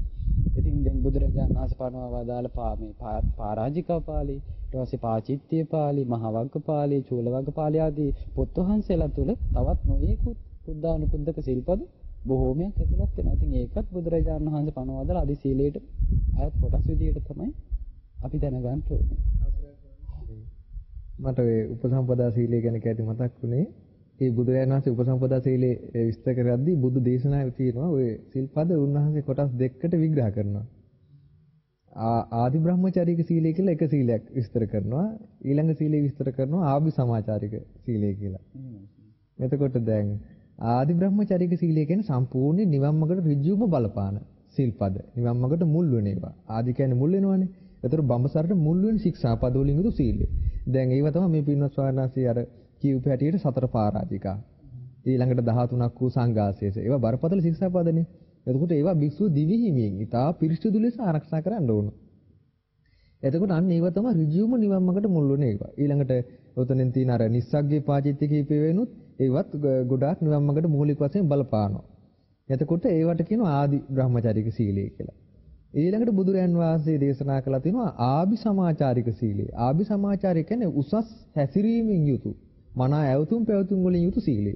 එතකොට ඒවට අයිති වෙනවා ඔය කියපු පාචිත්‍ය 92 පාචිත්‍ය ඊළඟට සතරක් වූ පාටිදේශනීය ඊළඟට සේකියා 75 මේ ඔක්කොම තුලින් භික්ෂුව තුල මනා හැසිරීමක් උසස් හැසිරීමක් භික්ෂුව තුල දියුණු කරනවා. ඒකත් නිවන් මාර්ගට උපකාරයි. ඉතින් අර ආභි සමාචාරික සීලයේ සමහරට භික්ෂුවක් අතින් යම් යම් අවස්ථාවල කැඩිලා ආය පිළිසකර කරන එක තියෙන එක ලොකු හානියක් කරන්නේ නැහැ කියනවා. නිවන් මාර්ගට ලොකු බරපතල ලෙස බලපන්නේ නැහැ කියනවා. නමුත් ඒ වගේ බව ඒකල භික්ෂුන් වහන්සේලා සංවර වුණා. ඒ අදටුණත් භික්ෂුන් වහන්සේලා ඒවා සංවර වෙන්න ඕනේ. එතකොට සානස් අපි අහලා තියෙනවා සේක සීලය. ඒ වගේම අසේක. මේ පිළිබඳ ඒ වචනේ පිළිබඳව අපිට නිතර බුද්ධ දේශනාවල සේක අසේක කියන එක ගැන අහන්න ලැබෙනවා. ඒ පිළිබඳව පොඩ්ඩක් අපිට විස්තර. එහෙනම් දැන් භාග්‍යතුන් වහන්සේ අංගුත්තර නිකායේ දේශනා කරනවා මහණෙනි මේ ශාසනයේ පුද්ගලයෝ දෙන්නෙක් ඉන්නවා. පළවෙනි පුද්ගලයා තමයි සේක පුද්ගලයා. දෙවෙනි පුද්ගලයා තමයි අසේක පුද්ගලයා. ඊට පස්සේ බුදුරජාණන් වහන්සේ වදාළ මේ සේක පුද්ගලයා කියලා කියන නිවන් මඟ පුරුදු කරන කෙනා. අසේක පුද්ගලයා කියලා කියන නිවන් මඟ වඩා සම්පූර්ණ කළ කෙනා. ඒ කියන්නේ නිවන් අවබෝධ කරපු රහතන් වහන්සේට කියන නම. එතකොට දැන් අපි මේ කතා කරන සීලය තිසරණේ සරණ ගිහිල්ලා එයා මුලින්ම සමාදන් වෙනවා. එතකොට සෝතාපන්න වුණාට පස්සේ එයාට ආරේකාන්ත සීලයක් උපදිනවා. සීලේසු පරිපූර්ණකාරී හොත එයාගේ සීලය සම්පූර්ණ වෙනවා. එතකොට සෝතාපන්න වෙන ශ්‍රාවකයා සීක භික්ෂුවක්. ඊට පස්සේ එයාට සකදාගාමි මාර්ගය එයා වඩනවා. සකදාගාමි ඵලයටපත් වෙනවා. ඊට පස්සේ අනාගාමි මාර්ගය පුරුදු කරනවා. අනාගාමි ඵලයටපත් වෙනවා. ඊට පස්සේ අරහත් මඟ පුරුදු කරනවා. ඒ අතරේ එයාට පරිපූර්ණ සීලය පවත්නවා. දැන් සෝන දණ්ඩ කියන සූත්‍රයේදී සොයනස් හරි ලස්සන කාරණාවක් විස්තර කරනවා. පින්වත් සෝන දණ්ඩ මේ අතින් අත හොදනවා වගේ ක්‍රියාවලියක් තියෙනවා. කකුලෙන් කකුල හොදනවා වගේ ක්‍රියාවලියක් තියෙනවා. ඒක මේ විදියට කියන දරා ගන්න ඕනේ. අතින් අත හොදනවා වගේ කියලා කියන්නේ සීලයෙන් ප්‍රඥාව පිරිසිදු කරනවා කියනවා. ප්‍රඥාවෙන් සීලය පිරිසිදු කරනවා කියනවා. එහුම් කකුලෙන් කකුල හොදනවා වගේ කියලා වදාලේ මේ සීලයෙන් මේ ප්‍රඥාව පිරිසිදු කරනවා කියනවා. ප්‍රඥාවෙන් සීලය පිරිසිදු කරනවා කියන. එතකොට සෝතාපන්න වෙච්ච කෙනා අරහත්ත්වයට දක්වා අර සීලය රකින්නේ එයාට ඉදිරියට දියුණු කළ යුතු වඩා නිම කළ යුතු ප්‍රඥාව තියෙන නිසා. එතකොට අර අරහත් මාර්ගයේ දක්වාම එයා පුරුදු කරන්නේ සීක සීලයයි. ඊපස්සේ අරහත්ත්වයටපත් වෙලා මේ දැන් බුදුරජාණන් වහන්සේගේ ශ්‍රාවකයාට ඥානයක් එනවා කතං කරණීයං. කළ යුතු දේ කරලා නිම කළා. එතකොට ඒ භික්ෂුව අර පිරිනිවන් පානකම් අසීක සීලයක් තමයි වඩා නිම කළ සීලයකුයි රකින්නේ. ඒක ලෝකයට බොහෝ කලක් යහපත පිණිස පවතින. එතකොට රහතන් වහන්සේලා වඩා නිම කළ සීලයකුයි සම්පූර්ණ කරන්නේ. එතකොට ඒ සීලය මුල් කරගෙන උන්වහන්සේලාට විපාක පිණිස කර්මයක් සකස් වෙලා නැවත උපතක් කරා යන්නේ නෑ. දැන් සීක පුද්ගලයා සීලය රැකීමේදී ඒකින් මත්ති උපතක් කරා යනවා රහතන් එහෙමයි සන්න. එතකොට බුදුරජාණන් වහන්සේ වදාළ විදිහට අර අසීක පුද්ගලයාගේ සීලය ඒ නිවන තුල ඉන්න නිසා මත්ති විපාක පිණිස සකස් වීම නෑ. ඒ භික්ෂුව සසර දුකින් නිදහස් වෙලා ඉන්නේ. අපි ඊළඟ අහලා තියෙනවා ස්වාමීන් වහන්සේ දැන් බුද්ධ දේශනාව සඳහන් වෙනවා භික්ෂුන් වහන්සේලා ඇවිල්ලා අහනවා ස්වාමීනි භාග්‍යතුන් වහන්සේ දැන් මෙතනදී දහම් සාකච්ඡාවක් කියන රහතන් වහන්සේලා දෙනමක් අතර මම හිතන්නේ සාරිපුත්ත මහරහතන් වහන්සේ සහ කොට්ටිත මහරහතන් වහන්සේ අතර තහන ස්වාමීනි සීලයක පිහිටු භික්ෂුව කායික වාචික සම්වරයක පිහිටපු භික්ෂුව සිල්වත් වුණු කෙනා මත්ති කුමක්ද කළ යුත්තේ කියලා.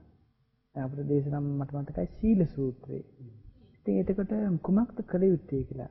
ඒක සිල්වත් කෙනා විසින් තවදුරටත් අර මොකද සීලය පමණක් නෙමෙයි මේ නිවන් මාගේ සාරය සීලය විතර නෙමෙයි සීලය විතරක් නෙවෙයි. ඒ වගේ මේ සීලය තුල පිහිටලා උතුම් නිවන පිණිස ඒ කෙනා දිනු කර ගත යුතු දේවල් මොනවද? රැකිය යුතු දේවල්, පුරුදු පුහුණු කර යුතු දේවල්, ඒ වගේම විදර්ශනාව පැත්තෙන් ඒක සමතේ පැත්තෙන් ඒ වගේ මොකක්ද? එතකොට දැන් භාග්‍යතුන් වහන්සේගේ සීලේ භාග්‍යතුන් වහන්සේ මහා සාරෝපම සූත්‍රයේදී වදාලා මේ ශාසනයේ හරය සීලේ නෙවෙයි විමුක්තියයි. එතකොට අර ශ්‍රාවකයා සීලේ පිහිටලා අර විමුක්තිය දක්වා මාර්ගේ පුරුදු කරනවා. ඉතින් බුදුරජාණන් වහන්සේ දේශනා කළ මේ සංයුත්ත නිකායේ පහේ පොත් වහන්සේගේ මේ මිනිස්සු ඉන්නවා පොළව නිසා පොළවේ පිහිටලා එයා මොකද කරන්නේ කයෙන් කළ යුතු වැඩ කරනවා. ආන්නේ වගේ කියන ශ්‍රාවකයා සීලේ නිසා සීලේ පිහිටලා මේ සතර සතිපට්ඨානෙ වඩනවා කියනවා. සීලේ නිසා සීලේ පිහිටලා සතර සම්‍යක්පදාන වීරිය පුරුදු කරනවා කියනවා. ඊළඟට සීලේ නිසා සීලේ පිහිටලා සතර ඉරිදිපාද වඩනවා කියනවා. ඊළඟට සීලේ නිසා සීලේ පිහිටලා එයා පංච ඉන්ද්‍රිය වඩනවා කියනවා. ඊට පස්සේ පංච බල ධර්මයන් පුරුදු කරනවා කියනවා. ඊළඟට සප්ත බොජ්ජංග ධර්මයන් එයා පුරුදු කරනවා කියනවා. ඊළඟට පින්නත් එයා සීලේ පිහිටලා සීලේ නිසාම එයා ආර්ය අෂ්ටාංගික මාර්ගය සම්පූර්ණ කරගන්නවා. ඒකට සීලේ පිහිටලා ඉන්න කෙනා එතනින් එහාට තව උත්තරීතර මනුෂ්‍ය ගුණධර්ම ගොඩාක් එයාට දියුණු කරගන්න තියෙනවා. ඊළඟට දැන් අපේ ස්වාමීන් වහන්සේ වුණා සීල සූත්‍රයේදී සාරිපුත්ත මහරහතන් වහන්සේගෙන් කොට්ටිත මහරහතන් වහන්සේ අහපු කාරණාව. එතකොට පින්වත් මේ සූත්‍රයේදී කොට්ටිත මහරහතන් වහන්සේ සාරිපුත්ත මහරහතන් වහන්සේගෙන් අහනවා ප්‍රිය ආයුෂ්මත් සාරිපුත්තේනි සිල්වත් භික්ෂුව විසින් මොන වගේ කාරණයක්ද යෝනිසෝ මනසිකාරේ කළ යුත්තේ කියලා. ඊට පස්සේ සාරිපුත්ත මහරහතන් වහන්සේ දේශනා කරනවා ප්‍රිය ආයුෂ්මත් කොට්ටිතේනි මේ භික්ෂුව විසින් මේ රූපය අනිත්‍ය වශයෙන් අනිච්චතෝ ඊට පස්සේ දුක්ඛතෝ දුකක් වශයෙන් ඊට පස්සේ මේ රෝගතෝ රෝගයක් වශයෙන් ඊට පස්සේ ආබාධතෝ ආබාධයක් වශයෙන් ගණ්ඩතෝ ගඩුවක් වශයෙන් ඒ කියන්නේ වේදනාකාරී මේ gediyak විදියට ඊට පස්සේ අගතෝ පීඩාවක් විදියට ඊළඟට සල්ලතෝ වේදනා දෙන අනිච්ච උලක් වගේ ඊට පස්සේ ඒ භික්ෂුව කල්පනා කරනවා මේ ශුන්‍යතෝ මම මගේ ආත්මය කියන හැඟීමෙන් හිස්සු දෙයක් විදියට ඊට පස්සේ පරතෝ Tamanට අයිති නැති අනුන්ගේ දෙයක් විදියට ඊට පස්සේ අනත්තතෝ ආත්මය නැති තමන්ගේ වශයෙන් පවත්ව ගන්න බැරි දෙයක් විදියට ඒ භික්ෂුව සිහි කරන්න ඕනේ කියනවා. එතකොට ওই විදියට සිහි කරද්දී සෝයනා සිල්වත් භික්ෂුව ඒකයට සෝවාන් වීම පිණිස පවතිනවා කියනවා. එතකොට එයා එහෙනම් සෝතාපන්න වෙන්න කලින්ම මේ ස්තිරුවන් සරණ ගිහිල්ලා සීලේ පිහිටලා සෝතාපට්ටි අංගවල පිහිටලා තමයි අර ශ්‍රද්ධාවෙන් අදාහගත්තා වූ අනිත්‍ය ධර්මය එයා සිහි කරන්නේ. එතකොට එයා අදාහගත්ත දේ සිහි කරනකොට සද්ධානුසාරී වෙලා ධම්මානුසාරී වෙලා සෝතාපන්න ඵලයට පත් වෙනවා කියනවා. ඊට පස්සේ කොට්ටිත මහරහතන් වහන්සේ ආයෙත් අසවදාලා සාරිපුත්තයන් වහන්සේ සෝතාපන්න වෙච්ච කෙනා මොකද කරන්න ඕනේ කියලා. එතකොට කියනවා ප්‍රිය කොට්ටිතයන් වහන්සේ සෝතාපන්න වෙච්ච කෙනත් ඔය ආකාරයෙන්ම රූප, වේදනා, සංඥා, සංඛාර, විඥාන කියන මේ පංච උපාදානස්කන්ධයේ අනිත්‍ය වශයෙන්, ඊට පස්සේ දුකක් වශයෙන්, රෝගයක් වශයෙන්, ආබාධයක් වශයෙන්, අනුන්ගේ දෙයක් වශයෙන්, පීඩාකාරී දෙයක් වශයෙන්, ඊට පස්සේ අනුන්ගේ දෙයක් වශයෙන්, මම මගේ කියන හැඟීමෙන් හිස්සූ දෙයක් වශයෙන්, අනාත්ම දෙයක් වශයෙන් මේ විදිහට 11 ආකාරي එයා සිහි කරන්න ඕනේ කියන යෝනිසෝ මනසිකාරය කරමින් විදර්ශනා වඩන්න ඕනේ කියන. එතකොට සෝතාපන්න වෙච්ච කෙනා සකදාගාමි ඵලයටපත් වෙනවා කියලා දේශනා කරනවා.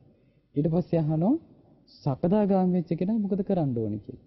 එතකොට කියන සකදාගාමි වෙච්ච කෙනා අනාගාමි ඵලයේ සාක්ෂාත් කිරීම පිණිස ඕකම ඒ කාරණාවම පංච උපාදානස්කන්ධ 11 ආකාරයෙන් සිහි කරන්න ඕනේ කියනවා. එතකොට එයා මේ අනාගාමි ඵලයට පත් වෙනවා කියනවා. අනාගාමි ඵලයට පත් වෙච්ච කෙනත් ඔය ආකාරයෙන් උතුම් අරහත්ත්වයේ පිණිස විදර්ශන වඩන්න ඕනේ කියනවා. ඊට පස්සේ අහන ලස්සන ප්‍රශ්නයක් දැන් අරහත්ත්වයට පත් වුණ රහතන් වහන්සේ මොකද කළ යුත්තේ කියලා. එතකොට කියන මේ ජීවිතේ සැපසේ වාසය කිරීම පිණිස දෙක්ට ධම්ම සුඛ විහාරයේ පිණිස මේ පංච උපාදානස්කන්ධේම අනිත්‍ය ආදී වශයෙන් 11 ආකාරයක විදර්ශන වඩන්න ඕනේ කියන එක රහතන් වහන්සේට මේ ජීවිතේ සැපසේ වාසය කරන්න හේතු වෙනවා කියලා සාරිපුත්ත මහ රහතන් වහන්සේ පිළිතුරු දෙනවා ස්වාමීන් වහන්සේ. එහෙමයි පින්වත් ස්වාමීන් වහන්සේ. අපි ඒ වගේම අහලා තියෙනවා ස්වාමීන් වහන්සේ මේ බුදුරජාණන් වහන්සේ දේශනාකට වදාලා යම්කිසි කෙනෙක් මේ සීලාදී ගුණධර්ම දියුණු කරද්දී එයාගේ සීලය නිවන් මඟට උපකාර වෙන ආකාරයට නොකැඩෙන, නොසිඳෙන, paludu වෙන්නේ නැති ඒ ආකාරය අර ආර්යකාන්තෝ සීලයක්. ආර්යයන් වහන්සේ මොකද විසාකා උපෝසත විසාකා ඒ උතුම් රහතන් වහන්සේලා අනුගමනය කරමිනුයි ඒ සීලය ශික්ෂාපද උපෝසතවස ආරක්ෂා කරේ. එතකොට ඒක ශ්‍රාවකයෙක්ගේ ජීවිතය අත්දකින්න ඕනේ. එතකොට ඒක කොහොමද මේ දැන් අපි අහලා තියෙනවා අඛණ්ඩේහි, අච්චිද්දේහි, අසබලේහි, අකම්මාසේහි, ඊළඟ බුද්ධිස්සේහි, අපරාමට්ටේහි, විඤ්ඤූපසත්තේහි, සමාධි සම්වත්තනිකේහි කියලා මේ ආර්යකාන්ත සිහියේ ලක්ෂණ කීපයක් භාගතුන් වහන්සේ ඔය විදිහට දේශනා කරලා තියෙනවා සෝතාපට්ටි අංග ගැන දේශනා කරන සූත්‍රවල. ඉතින් අපිට ඒ පිළිබඳ අපිට මේ පැහැදිලි කරලා දුන්නොත් ඒක සීල පින්වත් ස්වාමීන් දැන් ඔය ආර්යකාන්ත සීලය කියන එක ඕක සම්පූර්ණ නිවන් මාර්ගට මාර්ගාංගයක් වගේ එයාට දිනු කරන්න තියෙන සීලය. ආර්ය ශ්‍රාවකයෙක්ගේ තමයි ඔය ආර්යකාන්ත සීලය තියෙන්නේ. සාමාන්‍ය පුතත්ජනයන් තුල සීලයක් තිබ්බට ඒක ආර්යකාන්ත සීලයක් බවට පත් වෙන්නේ. ඔතන දැන් ඔය කියන අකණ්ඩේ අච්චිද්දේ අසබලේ අකම්මාසී කියලා වචන කීපයක් කියනවනේ. ඔතන අකණ්ඩ කියන්නේ එයාගේ සිල්පද කැඩිලා නැහැ. ඒ කියන්නේ මුල් සිල්පදේ දෙවෙනි කොහොම පිළිවෙලට එයාගේ සිල්පද දෙක තුනක් එහෙම කැඩලා නැහැ. ඒකට කියනවා අකණ්ඩ. අච්චිද්ද කියනවා ඒ සිල්පද සිදුරු නැහැ. සිදුරු රහිත. අපි කියමු දැන් යම්කිසි දැන් මේකට ඔය අට කතා වලම තියෙනවා මේ වාදනයක් තැනින් තැන හිල් වෙලා තියෙනවා. අපි කියමු දැන් වළඳක් කරමුකෝ වළඳේ තැනින් තැන හිල්ුණා වගේ කියන මේ සිදුරු සහිත සීලය. ඒ කියන්නේ යාගේ සීලය උන මුල් සිල්පදේ හොඳයි. ආරක්ෂා කරනවා. සතුන් මැරීම වැළකීලා ඉන්නවා. නමුත් ඒ හොරගම කරනවා. ඊළඟ වැරදි කාම සේවනයේ දෙන්නේ නැහැ. අපි බොරු කියනවා. ඒත් තැනින් තැන සිදුරු වෙලා සීලය. අච්චිද්දේ කියන්නේ අච්චිද්දේ කියන්නේ සිදුරු රහිත. චිද්ද කියන්නේ සිදුරු. ඒතර අච්චිද්දේ කියන්නේ සිදුරු රහිත වූ සීලය. අකණ්ඩේ කියන්නේ නොකැඩුණු සීලය. ඊළඟ අසබලේ කියන්නේ පැල්ලන් රහිතයි. ඒ සීලය පැල්ලන් නැහැ පිරිසුදුයි. ඊළඟට අකම්මාසී කිලිටි රහිත පිරිසුදු සීලය.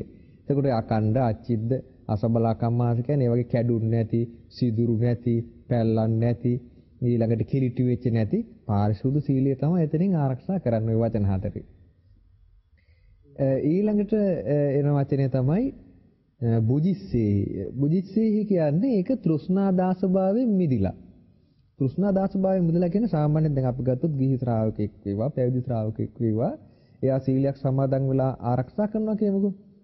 එතකොට එයා මේ සීලය මේ තෘෂ්ණාවෙන් ගන්නෙ නෑ. තෘෂ්ණාවෙන් ගන්න කියන සමහරට කෙනෙක් හිතන්න පුළුවන් සීල් රැකලා මම මේ විදිහට සීල් රැකලා මට දිව්‍ය ලෝකෙ උපදින්න තිබ්බොත් ඒ ඇති. එතකොට එයාගේ අදහස තියෙන්නේ දිව්‍ය වූ පංචකාම සම්පත් උදෙසා විතරයි. ඇත්තටම ශ්‍රාවකයාගේ සීලය ඊට වඩා මේ ගැඹුරක් කරා යන එකක්. බුදුරජාණන් වහන්සේ ශ්‍රාවකයා සීලය ආරක්ෂා කරන්නේ මේ දෙවියන් අතර ගිහිලා සැප විඳීම බලාපොරොත්තු විතරක් නෙමෙයි. එයාට ඇත්තටම අදහසක් තියෙනවා ආර්ය මාර්ගයේ දියුණු කරලා මාර්ගඵල අවබෝධය කරා යන්න. එතකොට ඒට අදාළ පසුබිමක් හැටියට තමයි කියන්නේ ඒකේ පුණ්‍ය විපාක හැටියට එයා දිවි ලෝක යනවා. නමුත් එයාගේ බලාපොරොත්තු දිව්‍ය සැප විඳින්න විතරක් නෙමෙයි. එයාගේ මූලික අදහස තියෙන්නේ මාර්ගඵල අවබෝධය කරා ගිහලා මේ සියලු දුකින් නිදහස් වෙන්න. එතකොට එහෙම තෘෂ්ණාව නැතිව ආර්ය මාර්ගයේ අංගයක් හැටියට වඩනවනම් එතකොට ඒක බුජිස්සේ තෘෂ්ණා දාසභාවයෙන් මිදලා. දැන් අපි ගත්තොත් දැන් සාමාන්‍ය වර්තමානව සමහර පිරිස ඉන්නවනේ. දැන් එයා සීලිය තුලින් බලාපොරොත්තු වෙන්නේ මාර්ගඵල අවබෝධයට අංගයක් හැටියට එකක් නෙමෙයි. එයා බලාපොරොත්තු වෙනවා ඒකෙන් කීර්ති ප්‍රශංසා. සමාජයේ තමාට ලොකු පිළිගත් තැනක්, මිනිසුගේ කීර්ති ප්‍රශංසා. ඒවා සීලිය අනුව හැටියට ලැබෙනවා. නමුත් එයාගේ ඒක බලාපොරොත්තු නැහැ. අන්න තෘෂ්ණා දාසභාවයෙන් එතකොට ඒ මිදිලා. ඊළඟට දෙවියන් අතර ගිහිල්ලා සැප විඳීමේ අදහස විතරක්ම නෙමෙයි යාට තියෙන්නේ. එයා ආර්ය මාර්ගයේ දියුණු කිරීමේ අංගයක් හැටියට. දැන් කොටිම අපි ගත්තොත් ස්වාමීන් වහන්සේ ওই සම්මාදිට්ඨියට ආපු කෙනාට හරියට මාර්ගාංග හැටියට ওই සීලය වැඩින්නේ. සම්මාදිට්ඨියට ආපුවම පස්සේ ඊට පස්සේ එයා සම්මා වාචා, සම්මා කම්මන්ත, සම්මා ආජීව මේ ඔක්කොම වඩන්නේ ආර්ය අෂ්ටාංග මාර්ගයේ මාර්ග අංග හැටියට. ඒතකොට එයාගේ බලාපොරොත්තු ආර්ය අෂ්ටාංග මාර්ගයේ ප්‍රගුණ කළා චතුරාර්ය සත්‍ය අවබෝධ කිරීම. අන්න එතකොට එයා තෘෂ්ණා දාසභාවයෙන් මිදිච්ච සීල ආරක්ෂා කරනවා. ඊළඟට තියෙන්නේ අපරාමට්ඨේ. අපරාමට්ඨේ කියන්නේ එයා අර දෘෂ්ටි පරාමර්ශණයකට එන්නේ නැහැ සීලිය නිසා. ඉතින් සමහර විට කෙනෙක් අර සීලයෙන් තමාව මාන්නයකට එන්න පුළුවන්. සීලයෙන් එක්ක තමා හුවා දක්වනවා. මගේ සීලය තමයි හොඳ, මේ අනිත් අයගේ සීලය එච්චර නැහැ, මම මේ උසස් විදිහට සීලය රකින්න කෙනෙක් ආදි වශයෙන් එයා හිතනවා. එතකොට ඊළඟට එයා ඒක මම මගේ කියලා බලවත්තු ගන්නවා. ඕකේ තියෙන අවාසිය තමයි එහෙම ගත්තන් පස්සේ සමහරවිට ඊට පස්සේ යාට මාර්ගංගයක් හැටියට නෙමෙයි සීලය දෙන්නේ. මමත් එම් ලොකුට ගන්නවනේ. එතකොට සීලය සමහරට පොඩ්ඩක් කැඩුනොත්, සීලය බිඳුනොත් එimhe ලොකු පසුතැවිල්ලක් එනවා. ඒකෙන් එයාට මේ නැගී හිටියට අර පසුතැවිල්ල දුරු කරගන්න තේරෙන්නේ නැහැ. අනේ මගේ සීලය මෙච්චර හොඳට තිබ්බා. දැන් ඊට පස්සේ දැන් මේක මගේ කිලිටු පුරාණ කියලා ලොකු දුකකටපත් වෙනවා. නමුත් දැන් ආර්ය ශ්‍රාවකයා සීලය ආරක්ෂා කර සමාදන් වෙලා ආරක්ෂා කරන්නේ මාර්ගාංගයක් හැටියට. එතකොට එයා දකිනවා මේ සීලය පවතින මේ හේතුපකාරක ධර්මයන් මත. එතකොට හේතුපකාරක ධර්මයන් මත පවතින. එතකොට මේ හේතුපකාර නැතිවීමෙන් තමයි මගේ සීලය බිඳුනොත් බෙදෙන්නේ. එතකොට එයා සීලය කැඩුනොත් ආයි හේතුපකාරක ධර්මයන් හදලා සීලය යථාර්ථයට පත් කරගන්නවා. ඊට පස්සේ පසුතැවිලි බාටපත් වෙන්නේ නැහැ. විපලිසර බව දුරු කරලා ආයෙත් මාර්ගාංගයේ හැටියට ගෙනියනවා මිසක් ඒක මම මගේ කියලා දැඩිව ගන්නෙ නැහැ. අන්න ඒකට කියනවා අපරාමට්ඨය කියලා. විඤ්ඤුපසත්තේ කියන්නේ නුනැත්තන්ගේ පැස්සුමට බඳුන් වෙනවා. සමාධි සංවත්තනය කියන්නේ ඒ සීල සම්පූර්ණයෙන් ආර්ය සමාධි ලැබීම පිණිස උපකාරී පිණිස පවතිනවා. ඉතින් අද දවසේ අපි බුදුරජාණන් වහන්සේ මේ ලෝකයට හඳුන්වා දුන්න උතුම් ගුණය, ඒ තමයි සීලය කියන කාරණාව ගැනයි අපි සාකච්ඡාවට මේ මූලික වශයෙන් කතා කරන්න තියෙන්නේ. ඉතින් ආර්යකාන්ත සීලය තමයි අපේ පින්වත් ස්වාමීන් වහන්සේ අවසානයේ විස්තර කළේ ශ්‍රාවකයෙකු විසින් අනුගමනය කළ යුතු කැඩෙන්නේ නැති, සිදෙන්නේ නැති, බිඳෙන්නේ නැති, paludu වෙන්නේ නැති, තණ්හා දාස භාවකින් තොර, ඒ වගේම අපරාමට්ඨ, ඒ කියන්නේ පරාමර්ශනේ මමත්වයෙන් ගත්තේ නැති, ඒ වගේම ඒක උතුම් ස්වාමීන් වහන්සේලා විසින් වර්ණනා කරන, ගරහන්නේ නැති, ඒ වගේම සමාධිය පිණිස උපකාර වෙන විදිහේ සීලයක් බවට අපි ඇති කර ගන්නට ඕනේ. ඉතින් එහෙම වුණොත් තමයි අපිට මේ නිවන් මාර්ගයේ පිළිවෙලින් ගමන් කරලා අපේ ජීවිතයට යහපත සැපත උදා කර ගන්නට පුළුවන්කම ලැබෙන්නේ. ඉතින් බුදු කෙනෙක් පහළ වුණ කාලයක තමයි ජීවිතයට මේ ගුණධම් දියුණු කර ගැනීම ගැන අපට ආසන්නට ලැබෙන්නේ. මේවා පුරුදු කර ගන්නට ලැබෙන්නේ. අවබෝධයෙන්ම ජීවිතය යහපත හසුරවන්න ලැබෙන්නේ. ඉතින් ඒ නිසා මේ අපි සීලය ගැන සාකච්ඡා කරපු කාරණා ඔබගේ ජීවිතය තුළ තව තවත් පුරුදු කර ගන්න බලන්න. ධර්ම ශ්‍රවණය තුළින් සීලය කියන උතුම් ගුණය ගැන තවදුරටත් ඉගෙන ගන්න. මේ ගුණධම් තමන්ගේ ජීවිතේ පුරුදු කර ගන්නට බලන්න. එතකොට ඔබට මේ ජීවිතයේදීම මහත් සැනසෙල්ලක්, පහසුවක් ඇති වේවි. ඒ වගේම පරලෝක ජීවිතය ඔබට සැපවත් ජීවිතයක් උරුම වේ. ඒ වගේම නිවන් අවබෝධයට උපකාර පිණිස පවතී. ඉතින් අද දවසේ සුදම් සභාව දහම් සාකච්ඡාමේ වැඩසටහන සඳහා වැඩම වදාළ පින්වත් ගෞරවනීය ස්වාමීන් වහන්සේලාට අපි පින් අනුමෝදන් කරනවා. ඉතින් ස්වාමීන් වහන්සේලාට උතුම් චතුරාර්ය සත්‍ය අවබෝධයට මේ රැස් කළ පින් උපකාර වේවා කියලා. ඒ වගේම අද දවසේ අපි දහම් සාකච්ඡාව තුළින් රැස් කරගන්නට යෙදුන සියලු පුණ්‍ය ධර්මයන් අපි අනුමෝදන් කරමු අපගේ ගුරු දේවෝත්තම පින්වත් ලොකු ස්වාමීන් වහන්සේටත් උතුම් චතුරාර්ය සත්‍ය ධර්මයන් අවබෝධ වීම පිණිසම මේ පින් උපකාරයක්ම වේවා. සාදු සාදු. ඒ වගේම රැස් වුණ සියලු පුණ්‍ය ධර්මයන් ශ්‍රද්ධා මාධ්‍ය ජාලයේ සියලුම මේ පින්වතුන්ටත් පින් අනුමෝදන් වේවා. උතුම් චතුරාර්ය සත්‍ය ධර්මය අවබෝධ කරගන්න මේ පින් උපකාර වේවා. සාදු. ඒ වගේම මේ ධර්ම ශ්‍රවණයකට පින්වත් ඔබ සියලු දෙනාටමත් මේ පුණ්‍යානුභාව බලයෙන් මේ උතුම් ගුණධම් තමන්ගේ ජීවිතයේ දියුණු කරගෙන මේ චතුරාර්ය සත්‍ය ධර්මයන් අවබෝධ කරන්නට සෑම සියලු දෙනාට වාසනාව උදා වේවා කියලා අපි පින් අනුමෝදන් කරනවා. සියලු දෙනාටම තෙරුවන් සරණයි.